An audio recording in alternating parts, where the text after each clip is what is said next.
Hello and welcome to Round Robin. I'm your host, Robin McCormick with the City of Hampton. And today we're going to talk about a nonprofit that helps with child abuse prevention and education and raises some funds to fill in the cracks where government can't always help folks. My guests are Larry Billups and Thomas Wallace. Hello, how are you? Good morning, how are you? Thank you for having us. This is wonderful because I have to admit, I think I'd heard of your organization, but I didn't have a real clear picture of what it does. You guys are kind of quiet. Kind of quiet, but still pretty active in the community. Yeah, it's just you don't always get all the credit, I think, for what goes on. Correct. So tell us why this organization was formed. This organization was formed in 1975. Social services wanted some additional resources to combat child abuse and neglect in the city of Hampton, and thus the Hampton Child Protection Team was founded. So you have a team approach, and you are a nonprofit, non-governmental group that can go out and raise funds. That is correct. Get grants. Correct. And do things maybe a more personal and individualized way than the government could do. Yes, we started out as all of the 7 cities together, and then all of a sudden we broke off to individuals, and now we are directly for the city of Hampton, and all the funds are for people who are the resident of the city of Hampton only. The grants go to nonprofits and also the emergency funds. And we get requests for emergency funds through Hampton Social Services, through members of the team and different organizations. And we give $200 is our max, and we don't pay directly to the individual.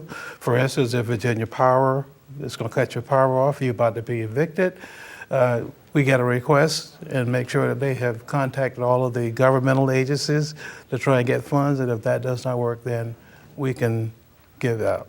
So really, you are kind of an emergency, when all the normal channels can't quite solve a problem.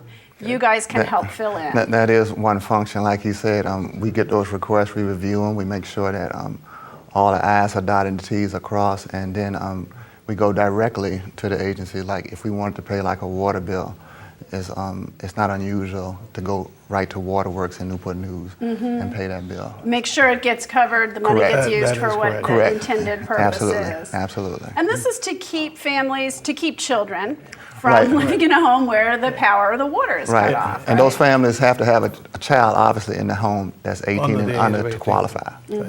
Now, let's talk about both of your backgrounds, because what makes this interesting is, although it's a non-governmental agency, it very much works in support of the network that government has, and you guys are filling in. Tell us, Thomas, what it is you do. My title is Intake Officer. I work for Hampton Court Service Unit. That's the Department of Juvenile Justice with the state of Virginia. As an intake officer, I process complaints daily as far as civil and criminal complaints are concerned with the juvenile court in Hampton. Civil meaning issues such as custody, visitation, support, and anything criminal involving juveniles. And see, I think people sometimes in their minds think of juvenile justice as dealing with juveniles who are breaking the law, but a lot of times it's also kids who are in a situation, and it's heard in juvenile court because that's a little more friendly and understanding to children. Right, but I'm in a position where we need to offer, where we offer resources to families, not just always punitive. So you see that need kind of on a daily basis? See that need on a daily basis, and like he said, everybody on the team comes from a different background that probably deals with family and children, and therefore, everybody has an opinion as far as coming together and offering different resources to the families that we work with in the city of Hampton. Okay, and Larry, your perspective is a little different. Tell us what you do. It is different. I work with family advocates at Joint Base Langley, Eustis, and we do child abuse, spouse abuse, child neglect.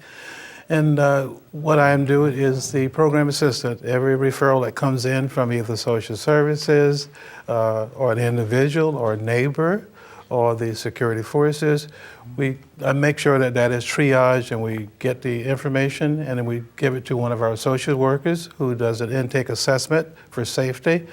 And then we just provide treatment and we provide prevention, we provide parenting classes if needed or things of that nature. How been doing this? Over 20 years. Why? What drew Because I you love it. to I love that? kids. Honestly. Before I started doing that, I used to be a special needs coordinator for Langley Air Force Base. And you see a lot of kids, they don't ask to be the way they are special, but that touched my heart. So it's just a natural. And the Hampton Child Protection Team was just another natural because it deals with kids. And that is my passion. Okay, and what about you, Thomas? I've been doing this with Department of Juvenile Justice since 1997, so like 18 years. I started off in the city of Richmond in a similar position as far as intake officers concerned. I moved to the city of Norfolk, where I did a little different still for the Department of Juvenile Justice, and now I've been in Hampton for 12 years. And why is it? What keeps you going? This is not always a fun thing. I mean, sometimes you're able to help, but sometimes, you are witness to a whole lot of bad situations, right? It's just those, you are witness to a lot of bad situations, but you do see victories, and when you see those victories, those are the types of things that can keep you going and keep you inspired as far as the job that you do.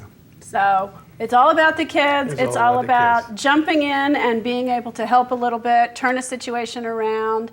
How can we help? You have a fundraiser coming up, maybe. We do. The 24th of April is our primary fundraiser, the Hampton Child Protection Team Celebrity Luncheon. We do it every year. Crown Plaza has been our host the last 2 years in the city of Hampton. They will be there again this year. Tickets are $15. For that, you get a meal. For a nice meal, you get. We have karaoke. Charles Black from 95.7 will be our host, and it's a lot of fun. As far as the waiters and waitresses who will be working with you, they'll be doing things such as, for example, when you come to the table, you might not have a chair.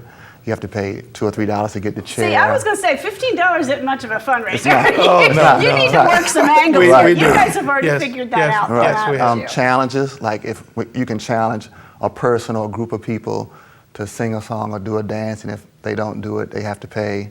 And we also have a silent auction every year where people can give donations, different types of things they can give that we can sell, obviously. And all this is pooled together for our fundraiser. That's wonderful. Yeah, and we have each team member agency donates a basket for the silent auctions. That way we raise money for that. It gets the agency involved in helping create that basket. The folks at the USO have been very helpful every year. They provided donation.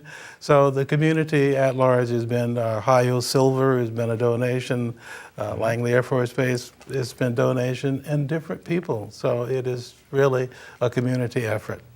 Well, we've talked about the two agencies that you all work for, but what are some of the other agencies or groups that come together to support or make up this team? On our team, we have somebody from Hampton City Schools, Hampton Health Department, Hampton Healthy Families, Hampton Newport News Criminal Justice Agency, someone from Fort Eustis, Hampton Newport News Community Service Board. So we have a variety of agencies that are able to contribute and give their input as far as helping with our team. And it's really valuable because everybody has a different perspective and they can bring their issues to the table that you wouldn't see normally in your job. Right, right. So you've got all these perspectives. Correct. Because if one thing is wrong in a kid's life, it affects everything else. Correct. You know, Correct. there's that Correct. whole spin-off effect, especially when you get to schools and academics and success. That's right. If you're not safe, if you're not eating, if you're not in a situation that allows you to be able to learn. That's right.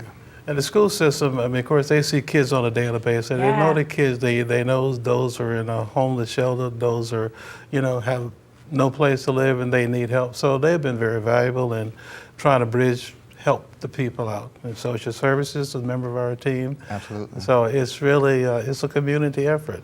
Wonderful. Okay, so we're going to come together as a community and support this by supporting your luncheon. That is Okay. correct. That's Now, correct. you also noted that you work toward awareness and education. You have a Right. day every year where you kind of try to draw attention to preventing child abuse. That's right. We have a conference that's done every October. This year it'll be October the 24th. and that's for awareness and education. And we have different guest speakers who come from different backgrounds who deal with child abuse prevention and child abuse prevention and neglect. We've had speakers before, medical doctors, different like nurses in different professions or what have you. This year we actually have somebody who's coming from the federal government who's dealt with child trafficking. Oh, wow. That's a big issue in our country nationally, right now. I mean, it is That's a becoming a bigger national issue here then. And Yeah, that's going to be it's our amazing. primary speaker and our thrust this year for that conference. So we're very excited about it. That's great. And what we do at the end of the conference, we have evaluation.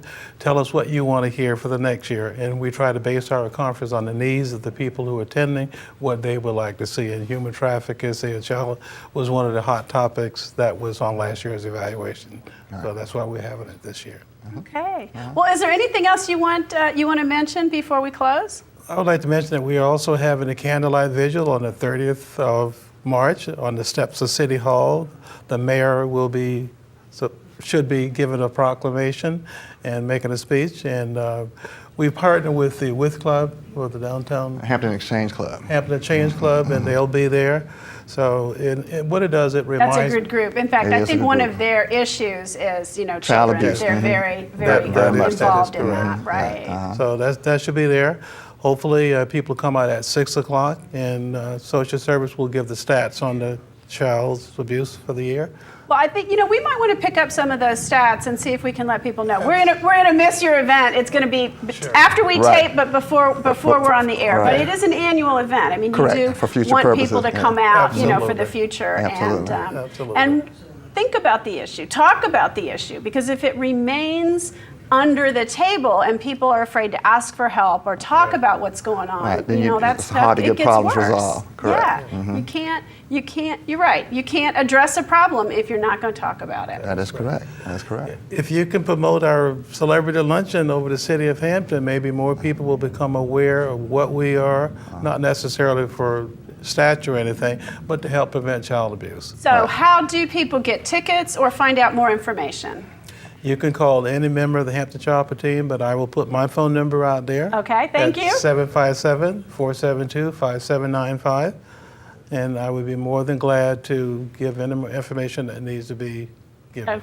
Absolutely. Okay, and we'll put the event on the city's calendar, hampton.gov/events, so people can find it and get more information there. Thank you so Sounds much. great. Artie. Thank you. Thank you both for all the work you do, both professionally and also in your volunteer time to help take care of the children in Hampton. We all appreciate that. Thank you very much. you We very appreciate your time. Thank you. And thank you for watching. I hope you've learned a little bit more about this nonprofit and can come out and support them either at this event or in the future. Thanks.